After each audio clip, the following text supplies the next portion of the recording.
சிலர் பல செல்வந்தர்களிடமிருந்து ஜக்காத்து நிதியை பெற்று ஒரு பொது நிதியை உருவாக்குகின்றார்கள்.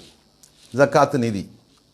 அந்த ஜக்காத்து நிதியை மருத்துவமனைகளுக்கு வருகின்ற ஏழைகள், பிரசவத்துக்கு வருகின்றார்கள் அல்லது நோய்வாய்ப்பட்டு அறுவை சிகிச்சைக்காக வேண்டி வருகின்றார்கள்.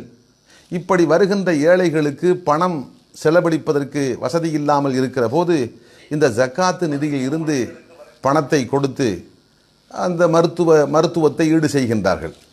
அல்ஹம்துலில்லாஹ், இது தவறு இல்லை.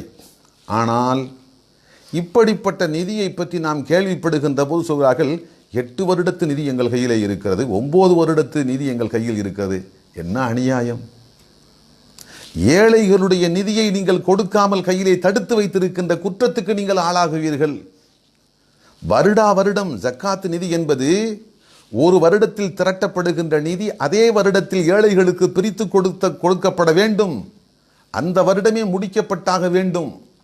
அதை விட்டுவிட்டு 7 வருடத்துக்கு முன்பாக திரட்டப்பட்ட ஜக்காத்து நிதியை நாங்கள் இன்னும் வைத்திருக்கின்றோம் என்று சொன்னால் இது மார்க்கத்தின் அறியாமை. இது மிகப்பெரிய தவறு. ஏழைகளுக்கு செய்யக்கூடிய துரோகம் இது.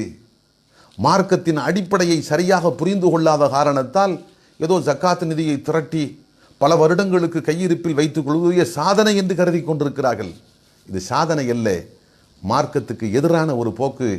கண்டிப்பாக இதை நாம் கைவிட வேண்டும். ஜக்காத் நிதியை திரட்டுகின்றோமா, அந்த வருடம் முடிவதற்கு முன்பாகவே திரட்டப்பட்ட நிதி முழுவதும் செலவிட்டு முடிக்கப்பட்டாக வேண்டும். அடுத்த வருடம் வருகிற போது ஹசானா காலியாக இருக்க வேண்டும். புதிய நிதியை திரட்டித்தான் அடுத்து புத்தாண்டுக்கு தேவையை முன்னிட்டு நாம் செலவு செய்ய வேண்டும். இந்த செய்தியை நாம் அடிப்படையாக புரிந்து கொள்ள வேண்டும்.